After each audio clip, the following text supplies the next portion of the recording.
My parents used my medical emergency as an excuse to borrow money from relatives, but they spent it on a luxury vacation. Now they want me to pay back the relatives after they got exposed. But I cut them off. I'm 28 male, and for most of my life, I thought my parents were good people. Not perfect, but decent.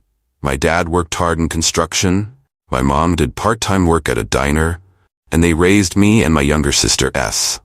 We never had a lot of money, but I never felt like we were struggling either. At least, that's what I believed up until 6 months ago. Turns out, I didn't know anything. It started last year when I had a serious accident at work.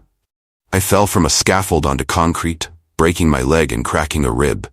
I spent 6 weeks in the hospital, barely able to move, and the bills piled up fast. My job didn't offer great health insurance, so I was screwed. I didn't have the savings to cover it, and recovery was brutal. It wasn't just the pain and physical therapy, it was the constant stress about how I was going to pay for everything. At first, my parents seemed supportive. They came to visit me in the hospital. My mom was in tears, saying things like, "We'll get through this together," and my dad told me not to worry. "We'll talk to the family," he said. "Maybe we can borrow some money to help you out." I didn't want them to do that. I wasn't comfortable with the idea of borrowing money from family, but I was in no shape to fight them on it.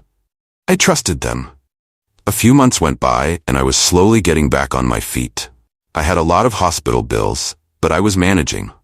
I'd set up a payment plan with the hospital and applied for financial assistance, so I was keeping my head above water. My parents kept checking in, offering to bring food over, asking how my bills were looking. I thought they were just being concerned.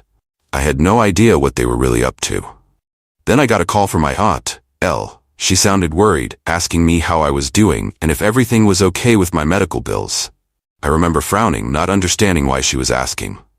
"I'm fine," I said. "Why?" "Well, your parents came to us for money a few months ago. They said you were in a bad spot, that you couldn't pay your hospital bills. They made it sound like you were about to lose everything.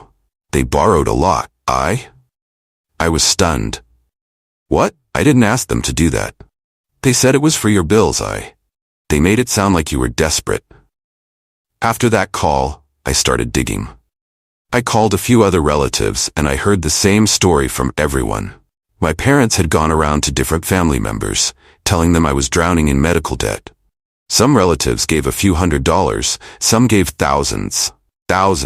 All of it was supposed to go toward helping me with my bills, except ever saw a cent. I checked my account, my medical statements, nothing had been paid off with that money.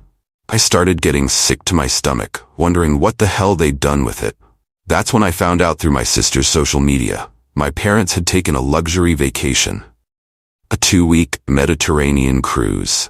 First-class flights, fancy hotels, the works. They used the money that was supposed to be for me, for my medical bills, to take a damn vacation.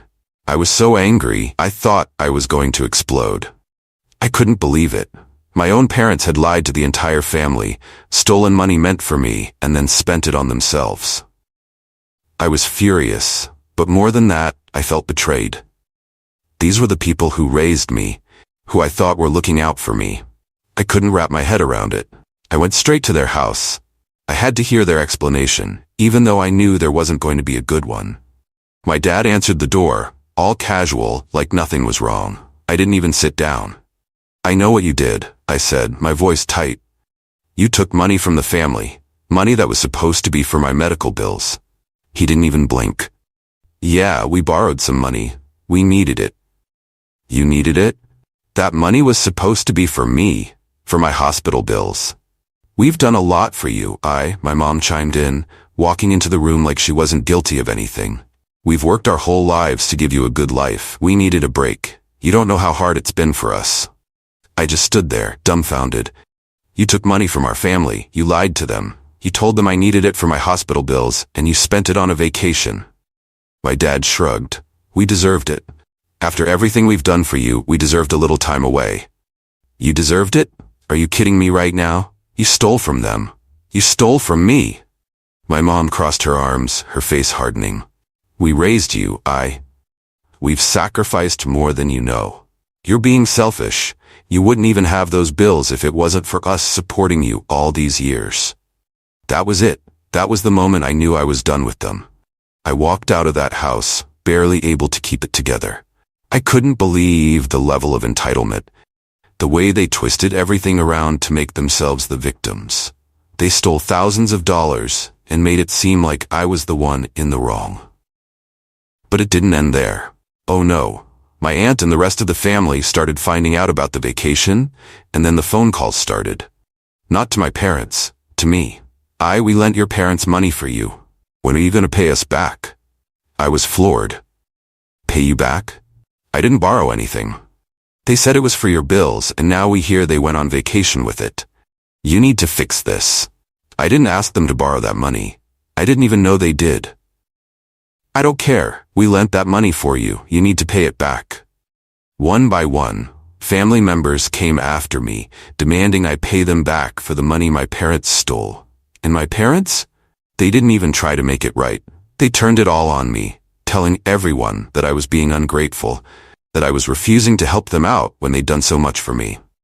Then my dad called, acting like he was the one who got screwed over. "You're gonna help us out, right? You don't want the family to think you're leaving us high and dry." I couldn't believe the audacity. "You lied to everyone. You stole from the family, and now you want me to pay for it?" He sighed like I was being unreasonable. "Look, we're in a tough spot. If you don't help us, we're going to lose the house. Is that what you want? You should have thought of that before you took a vacation with money that wasn't yours." He got angry then. "We're your parents. You owe us. We raised you, and this is how you repay us? We could have let you drown in those medical bills." I hung up on him. I couldn't take any more. For a while, I thought maybe that was the end of it. Maybe they'd finally realize they were in the wrong and figure out how to fix it themselves. But no, of course not. A few weeks later, my sister called. "They're talking to a lawyer," she said, her voice shaking. "They're going to try to sue you for money. They think they can force you to pay back the family." I was speechless. Sue me? Or what? There's some law, I don't know. Something about family obligations. They think they can force you to support them because they're in financial trouble now. I couldn't believe what I was hearing. My parents had stolen from our family, used the money on themselves, and now they wanted to sue me to get me to bail them out? It was beyond insane. I talked to a lawyer, and thankfully he told me they didn't have much of a case. The law they were trying to use was outdated and rarely enforced.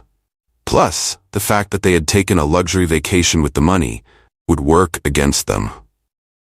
But the fact that they were even willing to go that far, it shattered any last shred of hope I had that they might feel guilty or try to make things right. The day of the court hearing was surreal. I sat in that courtroom, staring at my own parents across from me, wondering how we had gotten to this point. They tried to play the victims, of course, saying they had sacrificed so much for me, and now I was abandoning them in their time of need. They conveniently left out the part where they had lied to everyone and spent the money on a vacation. The judge wasn't buying any of it. He dismissed the case within minutes, calling their claims baseless. As soon as it was over, my dad exploded. "You're dead to us, We gave you everything, and you've thrown it back in our faces. You're a disgrace." I didn't even bother responding. I grabbed my things and walked out of the courtroom, leaving them behind for good. I was done. I had to be. After that, my parents lost the house. Turns out they were even deeper in debt than I realized, and without the money they stole, they couldn't keep up with the mortgage payments. They ended up moving into a rundown apartment on the other side of town. I heard bits and pieces through my sister, but I stopped caring. As far as I was concerned, they had made their bed, and now they had to lie in it. S was the only one who kept in contact with me after everything.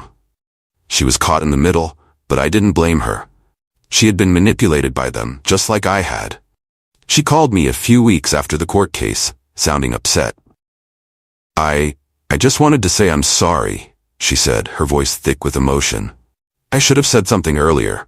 I should have warned you about what they were doing, but I didn't know how bad it was until it was too late." "It's not your fault, S," I told her. "You got caught in their mess too. I don't blame you." She was quiet for a while, then asked, Do you think Do you think they'll ever apologize? I let out a bitter laugh. No, they'll never admit they were wrong. They're too proud, too entitled. They'll keep blaming everyone but themselves. Sighed. I don't know what to do. They're my parents too, but I don't think I can keep doing this. They're still trying to act like you're the bad guy, and it's exhausting. I get it. You have to make your own decisions, but I can't deal with them anymore. If you want to keep a relationship with them, that's your choice. But I'm done. I don't think I can, she admitted. Not after everything. It's just too much. That was the last real conversation we had about our parents. S has been trying to build her own life, separate from them. We're still close, and she knows she can always come to me if she needs to talk, but we've both made it clear, we're done with them. For good. As for the rest of the family, it's been a mixed bag. Some relatives still think I'm the asshole in all of this, like I should have just paid back the money and kept the peace. Others have come around, realizing my parents manipulated everyone and used them. But at this point, I don't care what anyone else thinks. I did what I had to do to protect myself, and that's all that matters. It's been months since the court case, and I'm slowly starting to rebuild my life. I've been in therapy, working through the trauma of it all. The betrayal, the lies, the manipulation, it's a lot to unpack. But I'm getting there, one day at a time. The funny thing is, I don't even miss them. My parents, you'd think cutting off your own family would leave some kind of hole in your life. But honestly, I just feel relieved. No more drama, no more guilt trips, no more being treated like I owe them something just because they raised me. I used to think family was everything, but now I realize that just because someone is your parent doesn't mean they're good for you. Sometimes, the people who are supposed to love you the most are the ones who hurt you the worst.